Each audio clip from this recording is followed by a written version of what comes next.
Welcome to Group Therapy Corporate Edition. No last names, no headshots, no LinkedIn endorsements required. Just people who've survived the meeting that could have been an email and lived to talk about it. I'll tell you who's leading this session in a few minutes. For now, just know, I've earned my seat in this circle.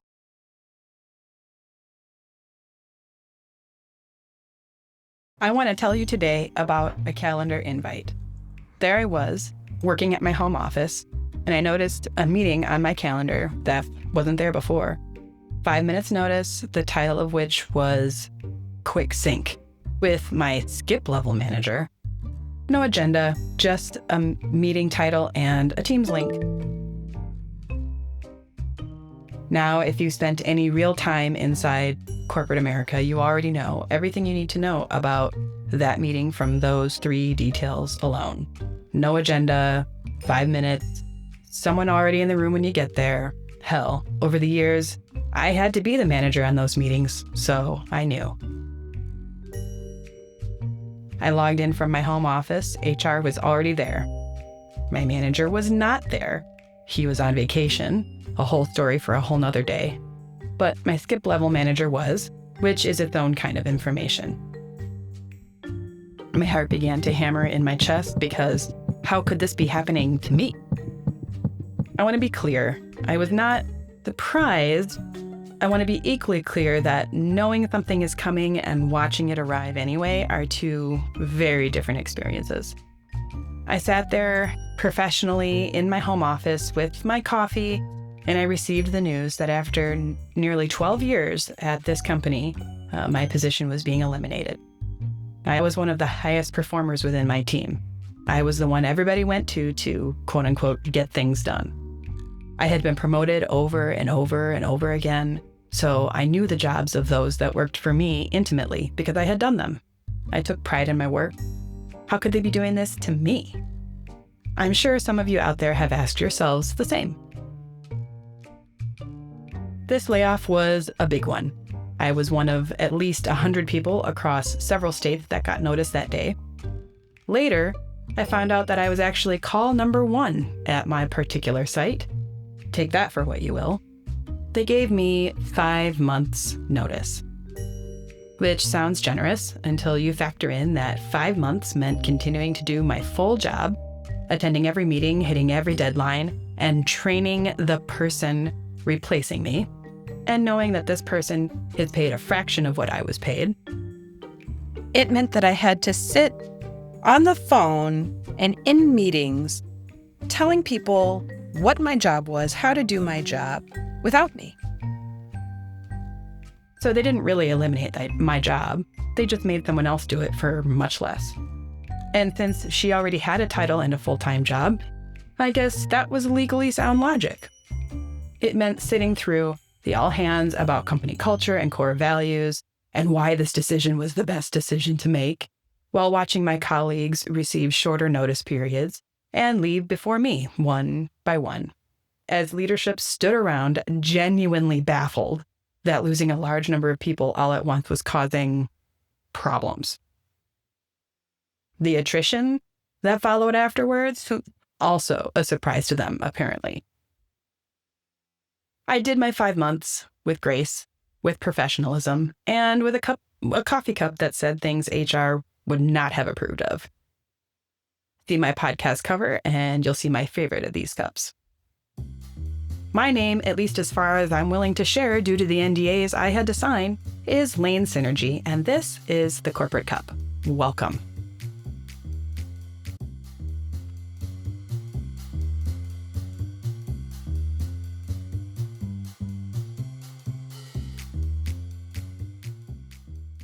Okay, quick bio because you should know who's talking before you decide whether to keep listening. That seems fair. I spent over 20 years working inside corporate America. I started small, scrappy little company, everyone doing 3 jobs. I was called a manager but didn't actually manage any people, but I did manage a whole company's worth of purchasing activities. Then I moved to a mid-size, which has its own specific flavor of chaos. I will get into that on a future episode.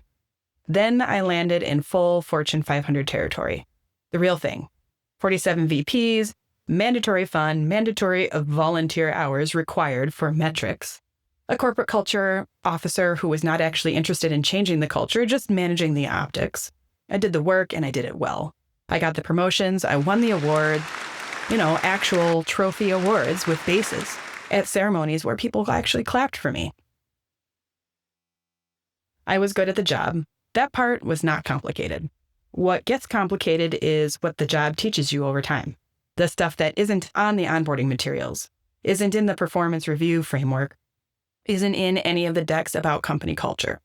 The education you get just by surviving inside these systems long enough to see how they actually work. That education and experience is what this show is about.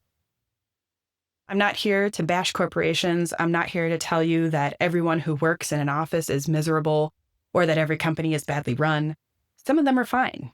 Some of them are genuinely good. What I am here to do is to have honest conversations about what it is actually like inside these places. Because the gap between what companies say about themselves and what actually is happening in these meetings, in the hallways, in the Slack channels nobody thinks HR can see, that gap is real.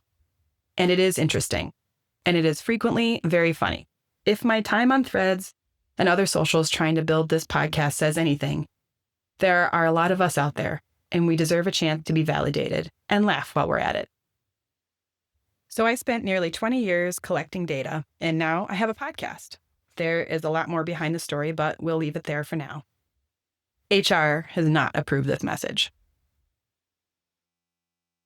So here's what we're doing on this show.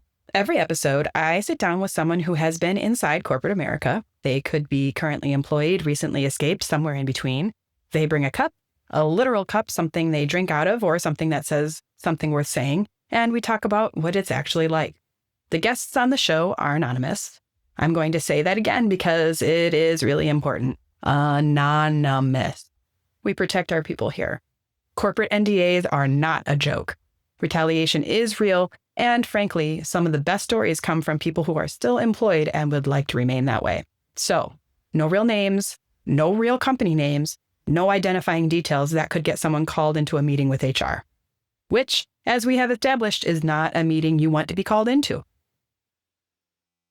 Every guest is going to get a name assigned to them before the show. Think, circle back Tiffany, or kind regards Joe, or let's put that in the parking lot Susan. Something we can all relate to, and keeps names and companies out of it. What you will get instead of a company name is a color.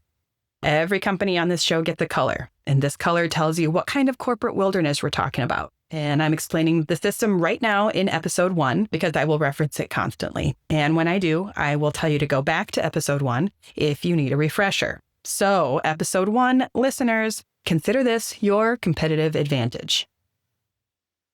7 colors, 7 types of corporate experience. Here we go. First one, red, Fortune 500, the full corporate machine. Stock options, 47 vice presidents or more. Mandatory fun, a chief culture officer whose job description includes morale, but whose face does not. Everything has a process. The process has a process. There's a trophy for everything. There are certificates for completed career development programs sent to you after you're laid off. No, just me. You could work at a Red for a decade and still not know what the company actually does at the top. Red is where I spent my last chapter. Red is where the calendar invite came from. All right. Orange. Orange is a large corporate. It thinks it's red, acts like a red, but it cannot afford to be a red in any meaningful way, but has committed fully to the aesthetic. So they've installed ping pong tables, announced mandatory wellness days, sent a company-wide email about psychological safety, the same quarter that they laid off 40 people. Leadership is still surprised by the attrition that follows. And yellow, mid-sized company, in its awkward growth phase, has outgrown startup, but has not yet figured out how to be a real company. 3 people doing the work of 11, the org chart was last updated 2 years ago and reflects a structure that no longer exists. Everyone knows this. Nobody says it out loud. The vibes are anxious, and HR is still working on how to get beyond compliance and into people management.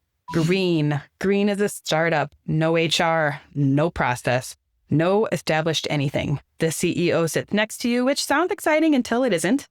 Everything's on fire. The fire has been rebranded as a pivot, and the pivot is also on fire. Somebody's uncle is on the board. The product roadmap is a feeling. Bonus tidbit about me, this is what I do now since I quit the red company. Now I work in my family business trying to pull all my talent in to help it succeed. Besides my podcast, of course. And blue. Blue is your government. Moves at the speed of a committee approving a committee to review the findings of the original committee. The process is the process. The process will not be expedited. Please allow 6 to 8 weeks, and there is a form for the form. 2 more to go. We have purple, which is academia. Has been tenured since 1987. Has opinions about the parking lot that could fill a peer-reviewed dissertation. The committee meets quarterly. Your request must be submitted in writing at least 6 weeks ago. Oops. A subcommittee may be formed, and the subcommittee also meets quarterly. Not that they get anything done. And lastly, the white. White is a nonprofit company, doing it for the mission.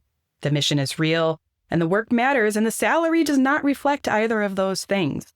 Underpaid, overworked, and occasionally guilted about it when they ask for raises because budgets are sacred.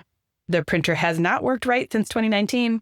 We see you. We respect your work. So 7 colors. Every guest gets one. Every company gets one. That's the system. Go ahead and check out my socials for graphics of this, or just remember that episode 1 will always be here when you need it. All right, the cup, what it means. I want to talk about this cup because it's not a gimmick. When I was working, really inside of it, all of it, the mug on your desk was one of the only things that was actually yours. Everything else was the company's, your email, your laptop, the chair, your calendar, your schedule owned by them. But the cup you brought from home, that was yours. And a lot of people used that small piece of real estate to say the thing they couldn't say in the meeting. This cup that I have today says, I am not bitter. I am informed. That distinction is important to this podcast and to me. Bitterness is about what happened. I could easily be bitter. Being informed is what you do with it. What I am doing with it is trying to laugh a little about it all with the help of my guests. Every guest on this show will bring a cup, literal or figurative, something that they drink out of or something that represents what they're drinking, metaphorically speaking. Every day they show up to work. We'll read it, we'll talk about it, and it will tell us something true. And every episode, including this one, ends with the same question. Closing question. I will ask it of every guest starting today, and I'm asking it of myself. Question is, what did corporate America teach you that they absolutely did not intend to teach you? I'll say that again because it's specific, and specificity is what we're after. Not what did you learn, not what skills did you develop. What did the system accidentally teach you? The stuff that was a byproduct of working inside it, not the point of working inside it. So here's my answer, my long-winded answer. Corporate America taught me that most of the urgency is manufactured. I spent years treating deadlines like they were laws of physics. This must be done by Friday. This deck must be done tonight. And then I started watching what happened when the Friday deadline was missed, or when someone pushed back, or when circumstances changed. And almost every time, the world did not end. The deadline simply moved. The deck was rescheduled. The thing that had been urgent at 9 a.m. was, by Thursday, no longer on anyone's radar. This was even more apparent after being laid off. All of the KPIs that we were measuring and being held accountable for magically disappeared into thin air. For the 5 months that I was on notice, it all went away. Because at the end of the day, it was all made up urgency. I'm not saying that deadlines don't matter. I'm saying that I spent a significant portion of my career running at a pace that was not required by the actual work. It was required by the culture. There is a difference. Corporate America did not intend to teach me that. But 2 decades of watching urgency get manufactured and then quietly retired will teach you things whether you want to learn them or not. It also taught me that people who are the most certain are frequently the least informed. Certainty is a performance. The people in the room who have done the actual work are usually the ones saying, I'm not sure yet, or it depends, or let me take a look at that. Let me analyze the data. The people performing certainty loudest are often the ones with the least context. This was demonstrated most especially by the leadership expecting miracles after having seen the financial snapshot of one good day versus the trend of a bad month. And if you are actually certain and you say it with certainty, you are labeled as the problem, inflexible or emotional. Never be the one that said, "I told you so." Figure out a way to say it gently because the fragile minds of the leadership can't take it when they aren't right. And the last one, the one I think about the most, is this. Corporate America taught me that most people are doing their best inside a system that does not always make doing your best easy or even possible. I worked with a lot of people I disagreed with. I worked with a lot of people that I felt like we were cut from the same cloth and they were my best friends. A lot of decisions were made that I thought were wrong, a lot of leadership that I found baffling and even sometimes appalling. And the longer I was inside it, the more I understood that most of these people were not villains.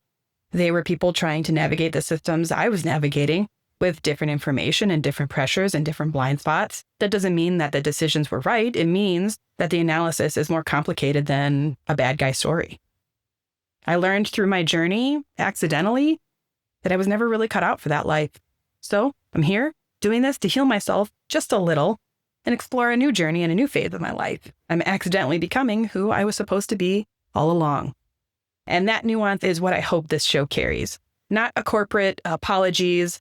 I don't want to do corporate bashing, just honest, specific, and funny conversation about what it's actually like to spend your life working inside these places. I want for those of you who are still in it to be able to listen to a podcast and be validated and maybe get a little laugh out of it.